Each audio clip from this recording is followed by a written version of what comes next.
Hi, Okay. I'm Karan Thapar. Over the last few years, I hope you've been watching my program, The Interview on the Wire. During that period, I've interviewed doctors, politicians, businessmen, scientists, authors, and even the occasional Nobel laureate. For me, it's been exciting. I hope it's been enjoyable for you. But these, as you know, are tough times, and if this program is going to remain bold, independent, and sometimes even defiant, then I think we need your support. At the end of the day, it's a truism, but editorial independence is best defended by the viewers. So if you would like this program to remain the way it is, forthright, outspoken, and interesting, then would you consider supporting us? All you have to do is to click on the description at the bottom. But more than anything else, I hope you will continue to watch the interview. Your viewership means an awful lot to me.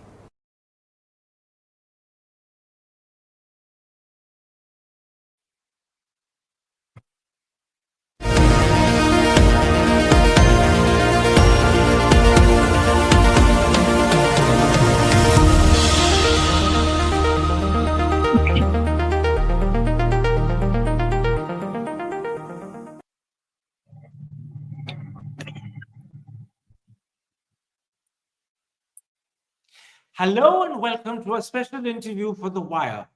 With developments in Nepal continuing to dominate the news, and in fact one of the most important stories in the world today, we present a live interview with one of the most highly regarded and best-known journalists of the country. My guest is the founding editor of Nepal's highly regarded Himal magazine, Kanak Mani Dixit. Mr. Dixit joins us live from Kathmandu, where understandably there are internet problems and you may not be able to see him, but you will hear him very clearly. Mr. Dixit, Yuvraj Gimire has reported on the front page of today's Indian Express that an interim government has been agreed to and former Chief Justice Sushila Karki will step in as the chief executive. However, on the other hand, NDTV reports that Kulman Ghaising, the former managing director of the Nepal Electricity Authority, will be the chief executive. So let me start by asking you, what do you believe is the actual situation? Actual situation, Mr. Thapar, as you have described at the heading for this program, it is a developing story from Nepal. And some journalists have got ahead of themselves in announcing and pronouncing the new Prime Minister, Interim Prime Minister of Nepal. As far as I can make out, it is still a very fluid situation. Many forces, if you call the army a force, of course, the new Gen Z protesters, the pretenders to the throne, or the pretender to the throne, and then the mainstream political parties and the newborn political parties. All of them are in the process of either consolidating or regrouping, in particular the mainstream two political parties. So there is no clarity. Indeed, Mrs. Sushila Karki, the former Chief Justice of Nepal, was touted by the some Gen Z groups as their candidate, and she would not have been a bad idea for sure. But again, there seem to be other names popping up, including Mr. Kulman Ghaising. That is the name that you mispronounced, obviously, because you don't know these Nepali names of communities and ethnicities. But then things are far from clear where things are going to go at this stage. So these are two names that are indeed bandied about, but there is no confirmation between the army, the president, and the regrouping political parties and the new parties where we will go. Let's first talk, Mr. Dixit, about the army. All the reports we're getting in India suggest that the armed chief, General Sigdel, is playing a critical role at the moment, that he's the person talking to different elements of Gen Z, trying to get some consensus between them. Is that correct? Is he playing a critical role? Yes, thus far he is playing a critical role because the events of 8 and 9 September were so earth-shattering that the mainstream political parties had to go into the back seat. they were certainly feeling vulnerable. And you must also know that all the mainstream leadership is either underground or in what we could say army protection for their own protection, but it is also beginning to look a bit like house arrest. So we don't know. So I can only suggest to you what seems to be the case, that the army, yes, is seen in the middle because they are the go-to entity for the Gen Z entities who yesterday, because obviously they don't represent an entire generation, but they do represent entities that call the protest of 8 September, which was a fine protest demanding accountability from government, end to corruption, etc. So they are the trigger for what has happened now. But then elements took over right after through infiltration. So as we speak right now, the army is on the streets. The political parties as yet have begun to speak as of today. The mainstream political parties, meaning the two main political parties, have begun to speak as of today. The other smaller political parties who want a quick election to have their stamp on the new parliament are on overdrive. So I really can't tell you what will come out of this at this stage, Karan Thapar. Tell me, let's focus for a moment, Mr. Dixit, on Gen Z. Have the protests, have the rebellion, as many people call it, brought about a generation shift in Nepal? Is there a sense in which Gen Z today, all the different elements that comprise Gen Z, are they in a sort of controlling, leading situation? Till yesterday, yes, but now the discourse has widened. So what I would say in a direct answer to your question is yes, the Gen Z groups have triggered a generational shift in Nepal's political leadership. And in the future, it may be some members of this Gen Z generation, it may be others from the newborn political parties who are highly populist and hope to take advantage of the emerging situation, and the old political parties where clearly, as I speak to you, the leadership has moved or is bound to move from Mr. Sherbadur Deuba in the case of Nepali Congress and Mr. KP Oli in the case of the UML. Definitely there is generational shift, and I believe it is seismic, but what will come out depends essentially, rather than tell you, I don't know what will be the outcome, I could tell you, Mr. Thapar, that I believe it must be on the basis of the Constitution of Nepal. And if we are to, right now, we're in the middle of a power vacuum, and that is what led to the extreme, it's more than destruction, it is a disaster of 9 September, when everything was put to arson and loot. So it seems to me that civil society in Nepal also has to regroup. So do the political parties, new and old, and try to find a way out through the constitution. That would be the solution. Otherwise, it's mayhem. And if there is mayhem, then the army takes center stage. It is not appropriate to for the army to take center stage, as we know from examples around the world and South Asia, and better sense probably exists within the Nepal army not to have to go in that direction. For now, some people have called this an incongruous soft coup on the basis of a 3-hour dharna called by Gen Z, which was then hijacked by interlopers who then attacked parliament, and then the heinous counter-attack by police with live bullets on the afternoon of 8 September, which killed 19 there and then, 300 wounded, which then led to a lot of political activism from all kinds of sources.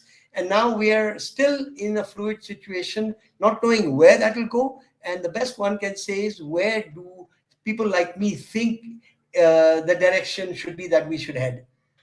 Tell me a little bit about Army Chief General Sigdel.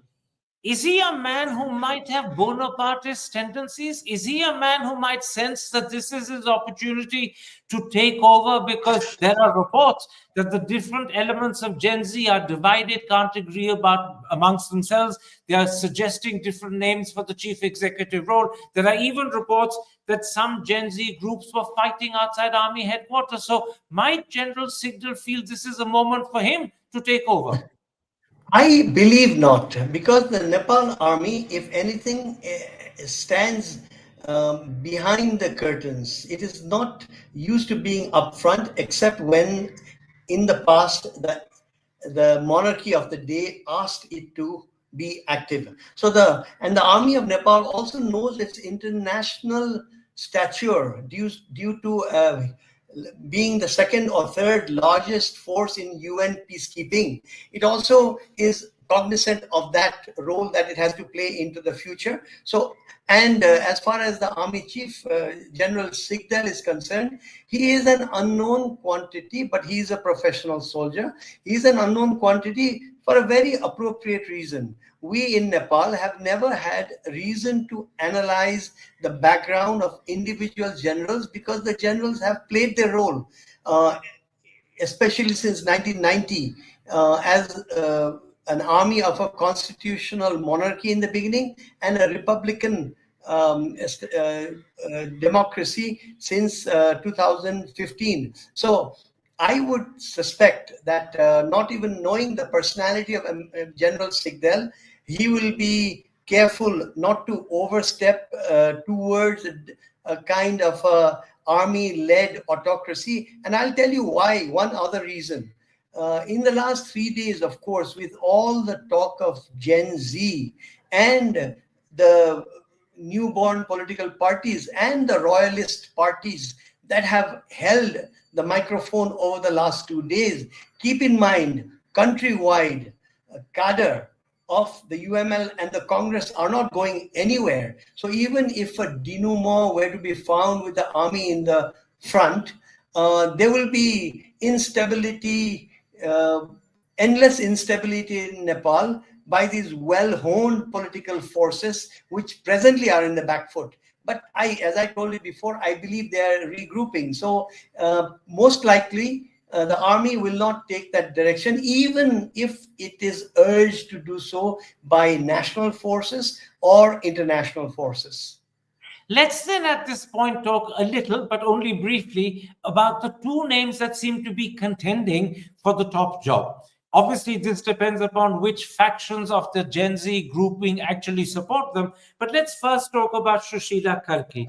She's the first female Chief Justice of Nepal. She served from 2016 to 2017, but her tenure ended when the Nepali Congress threatened to impeach her, leading to her suspension. What more can you tell me about her? What sort of What I reputation get, have? you see, I myself have also been a beneficiary of her judgments in the Supreme Court. So you may call me biased, because when I went up against a certain gentleman named Lokman Singh Karki, the person to essentially provide me release was the Chief Justice Sushila Karki. But let me say, she is known to be independent to a fault. There is no question about her honesty, and she's headstrong. That having been said, we do not know yet how she will function in this new terrain of what we call Rajnitik Rasakasi, the political hurly-burly. We don't know that yet. And we also don't know yet whether she will be willing to be work under the constitution of Nepal, because she has been put forward by a lot of youngsters who either because they don't know constitutionalism, or because they believe that if you throw away the old, we'll get something brand new and shiny and workable. But she is in a way promoted by that category. Nevertheless, if you ask me, among the names that are floated about, I believe that she has the sagacity and the height to be interim head of government, perhaps even with the agreement of the two mainstream parties who have yet to come together and have their own point of view. So that is as far as Mrs. Sushila Karki is concerned. Mr. Kulman Gising, the other name that you mentioned, am I right? Absolutely. Please carry on. Tell me about him. I know that he was the long-standing chairman or managing director of Nepal's electricity body, and that he was responsible for ending load shedding, which obviously made people very grateful to him. But what more can you tell me about Mr. Gising? So Mr. Gising is indeed a technocrat, a competent leader of the Nepal Electricity Authority. He was also very fortunate that his time, when he was elevated to the managing director of the Nepal Electricity Authority, was exactly around the time when, through funding of the World Bank and previous government's activism, the line from Muzaffarpur to Dhalkebar, a high tension line, transmission line, was connected. As a result, Nepal got off its load shedding cycle of up to 16, 17 hours a day during his time. And he is, as I said, a very competent manager. That credit of ending the load shedding must be shared. However, in the age of the algorithm and social media, where people are lionized or demonized, Mr. Gising has been fortunate to be lionized. That is his background as I see it. Tell me, do we have any sense of who else may be part of the interim administration when it's set up? In India, I don't even know at this stage whether these two individuals will be part of the interim administration, because I would know better and I would be able to be more illuminating, Mr. Thapar, if our dear president, Mr. Ramchandra Paurel, were to come out of his silence and whichever antechamber he is residing in, to take charge. Why is the army general up front when we have a president, a sitting president, who has not been defrocked or has not stepped down, as has Prime Minister KP Oli? So the activism of civil society in Kathmandu as of today, and it is a developing story, as we say, is that there is a call for President Ram Baran Yadav to come out. And he's been a lifelong Democrat, a Nepali Congress leader. He should be in the driving seat. Why is he allowing or letting General Sigdel essentially be the center of focus in terms of negotiations? And we hear lots of things, of course, which may or may not be true, that General Sigdel has met the Gen Z people, and some of them have come out openly to say that he has told them behind closed doors, talk to all stakeholders. And one of those stakeholders is a certain mercurial Mr. Durga Prasai, who is known to be a renegade royalist, very sharp-tongued and very, very active. Now, if that is true, I am hoping it's not true, but this is what some Gen Z representatives have reported. So the general himself must keep in mind and reach out to the president and to ask him to take over.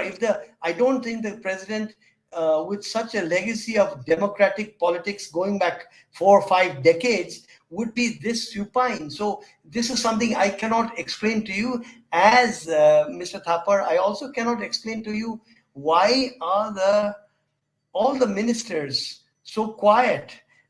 They were all certainly very legitimately and correctly rescued from their individual residences on the 9th, because there was mayhem, there was lynch mobs about, and everybody was scared for themselves, and there was no army on the street. Our public buildings were allowed to go to flames. The parliament, the Supreme Court, and Singh Secretariat, with the army not lifting a finger to protect these very institutions where it is the main guardian. So in that connection, it was appropriate to airlift the ministers. But then where are they? What are they doing? Then the suspicion rises, are they, while they were lifted and rescued for their own safety, could it be that they are now under house arrest? Why are they so quiet? Are they quiet for their own safety? Because I think by now the excruciating moment has passed. But where are they? Where is the ex-Prime Minister KP Oli? Where are all the ministers? Mr. Dixit, the fact that you express concern that ministers are silent, they've disappeared, are they, you question, under house arrest? The fact that the former Prime Minister KP Oli Sharma has disappeared, no one knows where he is. The fact that the president, as you said, is supine and silent, raises the concern. I won't put it stronger than that are they under some sort of pressure from the army chief, the only one who could actually exercise authority on them to silence them, whether it's the president or ministers, is the army chief, because he has the army behind them. Is this a sign? Let me answer your question.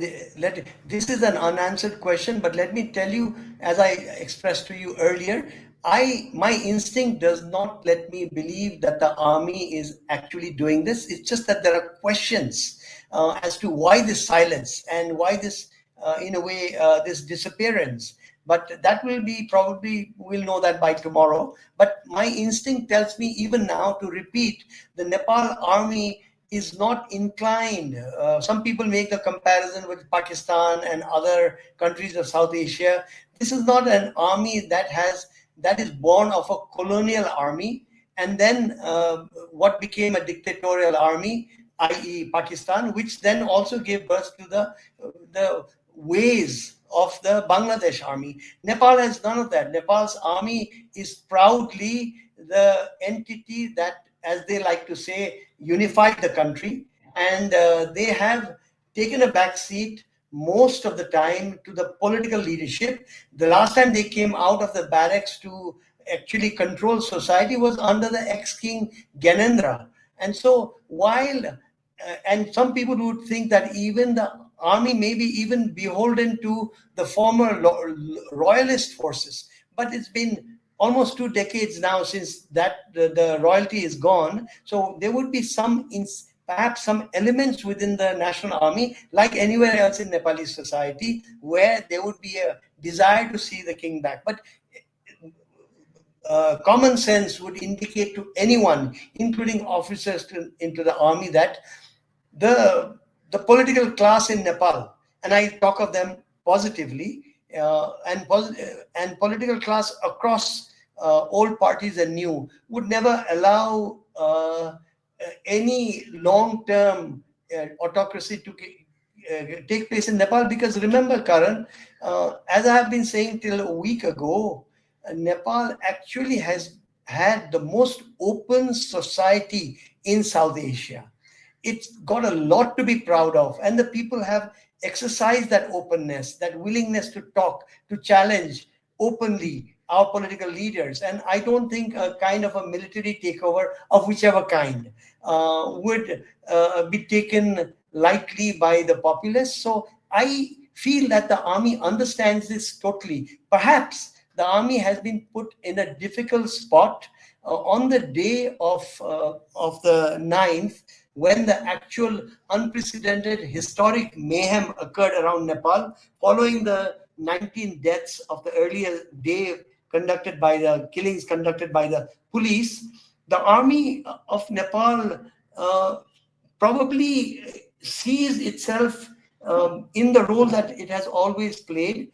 And it could be that that day of mayhem, they did not act because at that time, some people who are within the army have told me, we could not act that day, even with all the arson and the mayhem, that if we had gone out, and we would have had to kill a lot of people. That is why we didn't come out.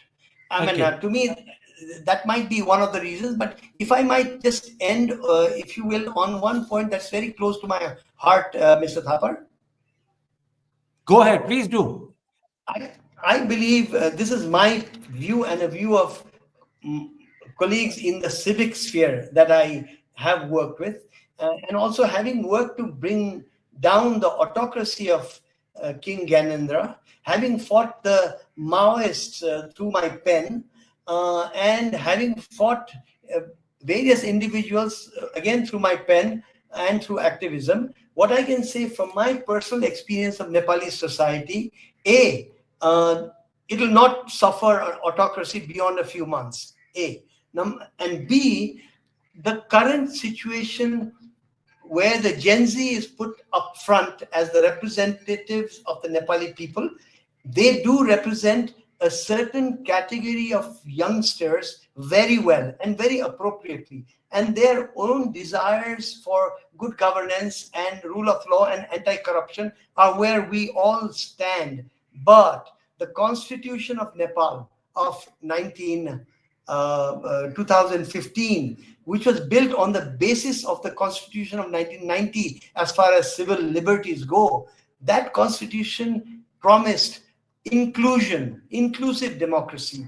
To me, the entire lot of Dalit, women, Madesi, Janajati, and people in poverty all across the country might not be totally represented as we speak. And so what I would hope, and this is my let's say wish list, we used to say people used to say in the Panchayat era, king and country. But then after 1990, we have been saying constitution. And today, when we are in this moment of crisis, we have to say constitution, number one. Number two, parliament. We must have constitution and we must have the parliament activated. And that is the only way forward to a plural society that Nepal has always been. I understand. Let me ask you a couple of quick questions. First of Yes. all, one of the impressions that has perhaps emerged during this interview is that Gen Z itself is not united. Different factions, groups are supporting different people to be the chief executive. Is that one of the problems? That Gen Z is not a united body, it's not a united generation of people. They are supporting different people, and as a result, reaching consensus is difficult. And as one would expect, Gen Z is set to represent a generation from all over the country, mountain, hill, and plain, as we say in Nepal, and all categories, because everybody comes to that age group sometime, one time or the other. What I would say is, firstly, when we say Gen Z, let us keep in mind the Gen Z that fought the Rana regime, the Gen Z that fought the Panchayat regime, this Gen Z that were part of the Maoist fighting force and cadre, but also those that fought the Maoist and the cadre for democracy. And likewise, all the movements have had their Gen Zs. Right now, the particular Gen Z we are talking about, very active and fully confident in social media. Their contribution was, for very appropriate reasons, having a sit-down demonstration and a rally in center of Kathmandu at Maitighar Mandal for 3 hours. Then that got hijacked by the very notice put out by the Gen Z organizers, who said, almost quote for quote, that we have won the day, please go home and stay safe because we have been infiltrated, or words to that effect. This is the story of 8 September. So after that, even though the world and the Nepali media keep saying Gen Z movement has and all the arson and the mobs are said to be Gen Z, not at all. Number one. So I would like to say that enormous injustice is being conducted on the Gen Z of Nepal by trying to paint everything that happened 9 September as Gen Z led. Not true. It was, I believe for sure, it was infiltrators from everything from royalists to perhaps Hindutva-vadis to all kinds of anarchists. Who knows? We have no clue at this point, but that much I had to say. So the Gen Z itself, the groups that were in negotiation with the army, they tried their best to make up for the fact that they are disparate groups. They're not a political parties. They had no time to consolidate their own ideas, principles, ideology, whatever. What they had decided was, let's come down, because the government has banned certain social media platforms. That is making difficult, and this is an autocratic streak in the Oli government. And on top of that, we have the demands for transparency, and we are fully for a corruption-free society, given that so much corruption is been pushed. Even when investigated by Nepali journalists, they've been pushed under the carpet. So for that reason, these groups came together. Now, when it came time to finally meet face to face, many of them may not even have met face to face. It turns out some of them are very genuine for the long term. Others may have certain background that is now coming out only now, because some of them have changed their names and handles, Twitter handles and other handles, over the last 3-4 days to call themselves Gen Z. So who is Gen Z? But now let us give credit to those that have been negotiating with the army chief, and they have really tried their best to understand politics of the moment and to recommend name who would in a way represent them. So what I would say is this: when the name of ex-CJ Sushila Karki came forward, I believe, number one, in a way she would be the consolidating factor for these disparate Gen Z groups, and incongruous though it may seem for adult lady, ex-Chief Justice, to be representing this. But why not? Because it's not a matter of age, it's a matter of principle. But when they did come together for that, we still cannot say whether they would be the other political forces and now the army, whether they all be agreeable to this. So I cannot really say what's going to happen here on. You know, you worried some members of the audience listening to your interview when you spoke 2-3 times about interlopers taking over, hijacking the Gen Z group. Have those interlopers, those hijackers now receded to the background because the army has declared curfew? Or is that fear still there? Let me be very clear. Firstly, I did not say that the interlopers had hijacked the Gen Z groups as such. What I said very clearly is that the rally that the Gen Z called from 9 to 12 noon on the 8th of September, that was hijacked by interlopers and what we call Ghuspetias or Ghuspetwalas. They took it up, and then they are the ones who charged on the parliament premises, which then resulted in this incredibly horrific backlash by the army, by the police, which did not do the first things in crowd control, step by step by step, before resorting to any kind of bullet activity. So no, I believe that the individual Gen Z groups, whatever they are intact. They have not been infiltrated, number one. What I have is questions about some Gen Z groups who may have changed their names from rather conservative or right-wing elements to become Gen Z, just to take advantage of the situation by changing the name of the handle. But the main Gen Z groups, I believe, if anything, are committed to the country and would like to see a release. I would only hope that as they have a very rapid injection of political science